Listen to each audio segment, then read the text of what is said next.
apparemment, on prépare un complément d'enquête sur moi. Au début, il était ravi. Puis complément d'enquête a enquêté et l'a inquiété. Je vais vous dire la vérité, ce complément d'enquête, et je vous le dis ce soir, vous allez voir, ils vont le faire, ce sera la fin de complément d'enquête derrière. Portrait de Cyril Hanouna, le bouffon devenu roi. Un trublion désormais courtisé par les milliardaires et qui tutoie les politiques. Comment ça va, président? Ça va très bien. Coup de pression, bidonnage, réseautage, complément d'enquête sur le parrain du PAF, la plus grosse machine à buzz de la télé. C'est dur, hein? Complément d'enquête présenté par Tristan Walex, c'est jeudi soir juste après Envoyé spécial sur France 2 et sur la plateforme France.tv.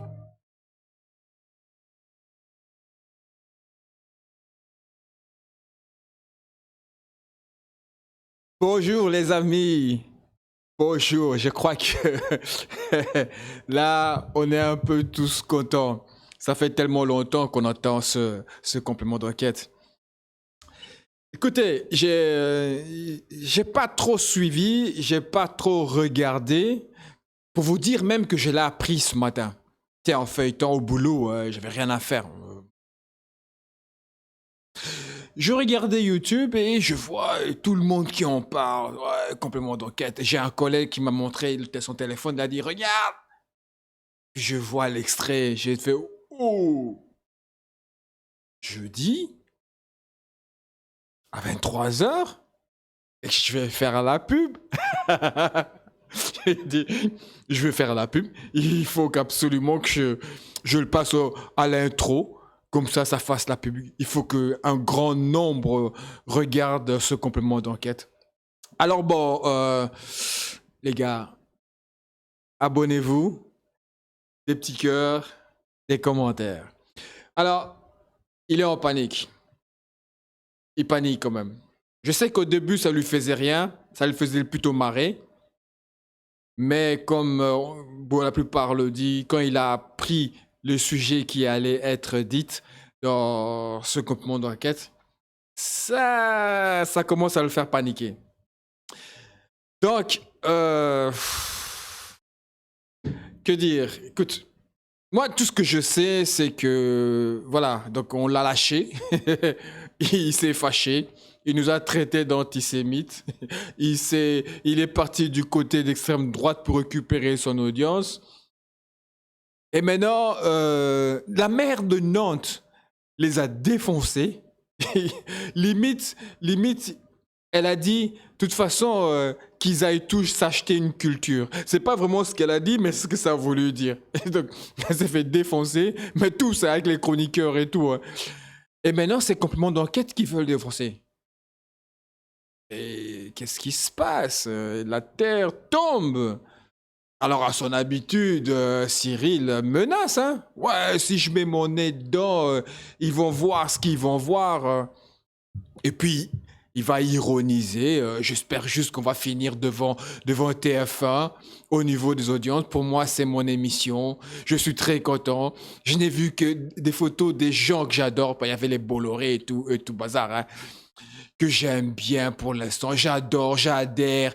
J'espère juste qu'il y aura pas le témoignage de ma mère. C'est un message qu'il envoie, quoi, quand il dit « J'ai vu des amis sur la bande-annonce que des gens j'aime bien ». C'est un message qu'il envoie aux autres. « Hey, les gars, je suis dans la sauce, hein. » Mais il y a un truc, je me dis, les amis, aujourd'hui, je comprends mieux pourquoi Cyril a engagé Cardoz. Aujourd'hui, je comprends mieux. Je me disais, mais ce gars, il faisait complément d'enquête. Comment il quitte là pour venir chez Cyril? Et en plus, à ce qui paraît, c'est lui qui a demandé à Cyril de venir à son émission, d'après Cyril. Mais je comprends mieux maintenant et je pense que c'est un arrangement entre les deux.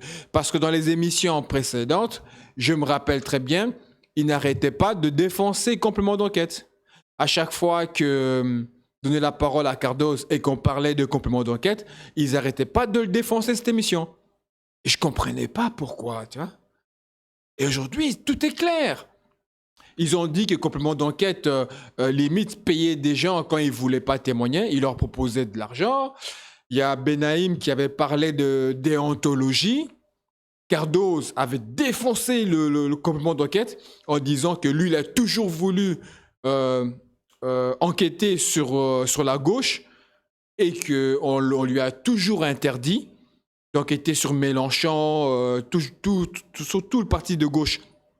Parce qu'à ce qui paraît, c'est eux qui donnaient les tuyaux, les infos à complément d'enquête, donc il ne fallait pas enquêter sur eux. Ça, c'est les paroles de Cardoz, hein. C'est Cardoz qui disait cela. Donc, aujourd'hui, je comprends mieux. Et là, il n'y a pas longtemps, on entendait Cyril qui disait que lui, il va faire un complément d'enquête sur complément d'enquête.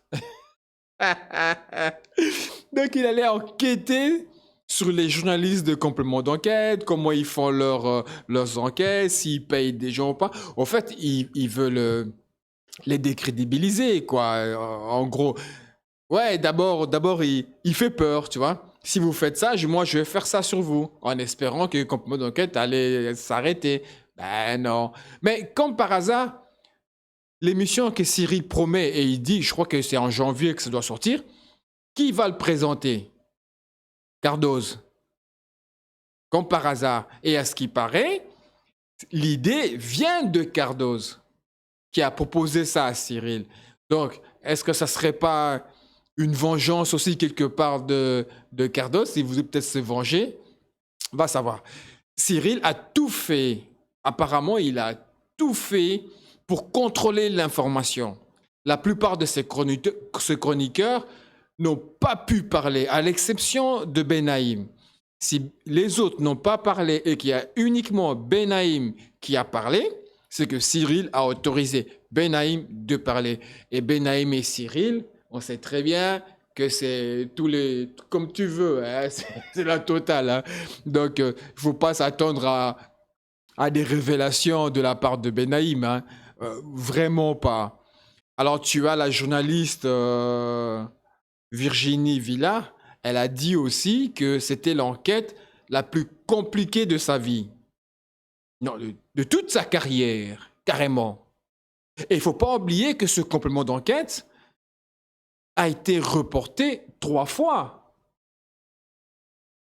C'est pas anodin. Donc c'est que, à mon avis, il y a eu des menaces derrière. Ils ont bien cherché à se protéger avant de le diffuser. Parce que pour le reporter 3 fois comme ça, ben, c'est qu'il y avait vraiment, à mon avis, hein, des menaces ou quelque chose. Et ils cherchaient vraiment être sûrs et certains de se protéger avant de le publier. Et là, apparemment, ben, ils sont prêts, quoi. Donc, ça craint pour C8. Parce que C8, c'est TPMP. Qui se lève le matin en se disant « Je veux regarder C8 » Sois au sérieux, personne. On regarde C8 à partir de 17h ou 18h quand il y a TPMP. T'as déjà vu une émission sur une chaîne qui fait 5 heures d'émission, 3 heures d'émission, 2 heures d'émission? C8, c'est TPMP. Donc si TPMP tombe, ben, je donne pas cher de C8. Donc à mon avis, il y aura des représailles derrière. Ils vont tout faire pour contre-attaquer, ça c'est certain. Parce que si vraiment il y a des vraies révélations qui sortent, parce que pourquoi Cyril il a peur? Ce qu'il a peur là-dedans, c'est des coups de pression qu'il lui fait, des bidonnages, des réseautages là où il est. C'est plus ça qu'il a peur, hein. Pas trop de son émission. Hein. Dans son émission, je pense qu'il le contrôle assez bien. Mais certain que dans l'émission, il y a des choses aussi, hein, en espérant que les anciens chroniqueurs vont parler. Il faut qu'on ait quelque chose, quoi, de croquant. Hein? Et les chroniqueurs là, qui sont maintenant là, sur TPMP, ils ont la pétache. Hein? Si TPMP tombe, fini la carrière à la télé. Hein? Parce qu'ils l'ont dit eux-mêmes, hein, à 50 ans, la télé ne vous prend plus. En tout cas, la télé moderne. Et regarde, si vous regardez bien dans l'émission de TPMP, c'est des vieux dinosaures qui sont là.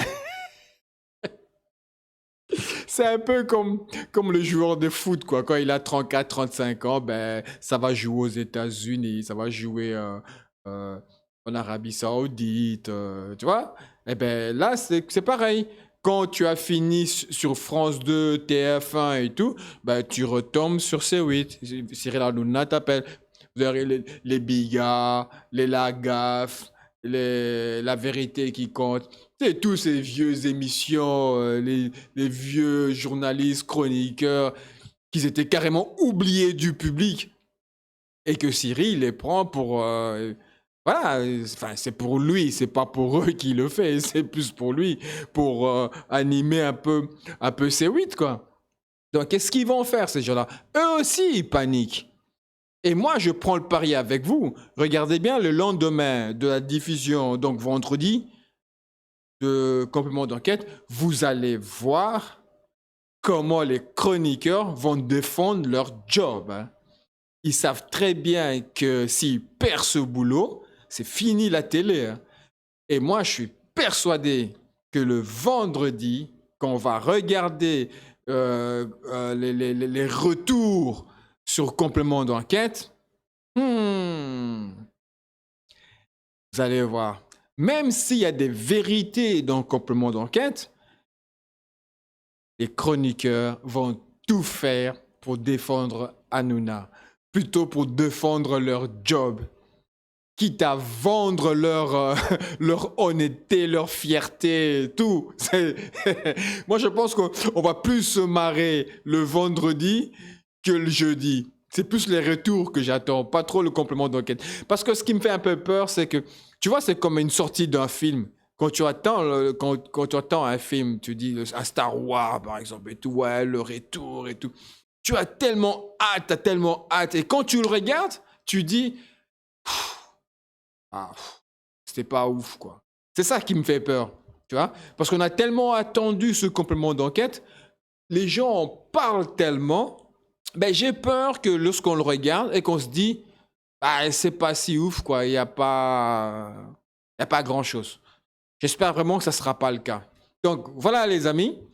Je crois qu'on va se revoir vendredi ou samedi. Je ne me précipiterai pas pour faire la vidéo parce que, à mon avis, quand le complément d'enquête sera fini, tous les youtubeurs vont sortir des vidéos directement après.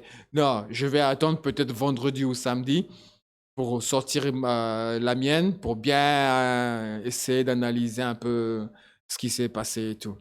Donc, les amis, n'oubliez pas, jeudi 23h, tout le monde devant la télé, devant complément d'enquête. On va absolument apprendre beaucoup de choses et j'espère qu'il y a beaucoup de choses qui vont sortir. À bientôt, les amis.